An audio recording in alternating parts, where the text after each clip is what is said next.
আমার ভিডিওতে যে সামনে সুন্দর হেয়ারিং রাস্তাটি দেখতে পাচ্ছেন, এটি মূলত আমাদের ঈদগাহের রাস্তা। আমার পেছনের দিকে ওই যে দূরে মিনারটা দেখা যাচ্ছে, ওটা কিন্তু আমাদের ঈদগাহের মিনার। আর এই পাশে হচ্ছে পুরোটা জুড়ে একদম রাস্তা, আমাদের যে মূল বাড়ি সংলগ্ন রাস্তা, সেই রাস্তা পর্যন্ত এই হেয়ারিং রাস্তাটাও চলে গেছে। এদিক দিয়ে আমরা ঈদগাহের নামাজ পড়তে আসি।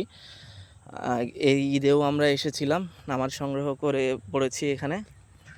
আর এই যে সুন্দর কিন্তু দুই পাশে কলার গাছ রয়েছে, কলাও ধরেছে। আর এই পাশে ফসলি জমি, ফসল রয়েছে। এই পাশে এগুলো হচ্ছে গরুর খাবার, নেপিয়ার ঘাস। এখানে একটা জমিতে মরিচের চাষ করা হয়েছে, অনেক ভালো হয়েছে গাছগুলো, মরিচের ফুলও চলে এসেছে। আশা করা যাচ্ছে যে খুব শীঘ্রই এখান থেকে মরিচ সংগ্রহ করা যাবে।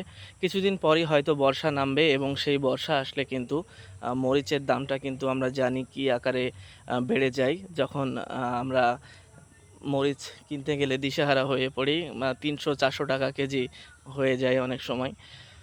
তো আশা করব এই বছর তেমন একটা ভয়াবহ বন্যা বা ক্ষতিকর কিছু হবে না। আমরা মরিচের দামও আশা করছি বৃদ্ধি পাবে না। তারপরেও বাংলাদেশ অনেক সময় অনেক কিছু সিন্ডিকেটের কারণেও হয়, অনেক সময় বিপদের কারণেও হয়। সর্বোপরি আমরা ভালোটাই আশা করব, ভালোটাই উপলব্ধি করার চেষ্টা করব। দেখা যাক এই বছর মরিচের দাম কেমন হয়।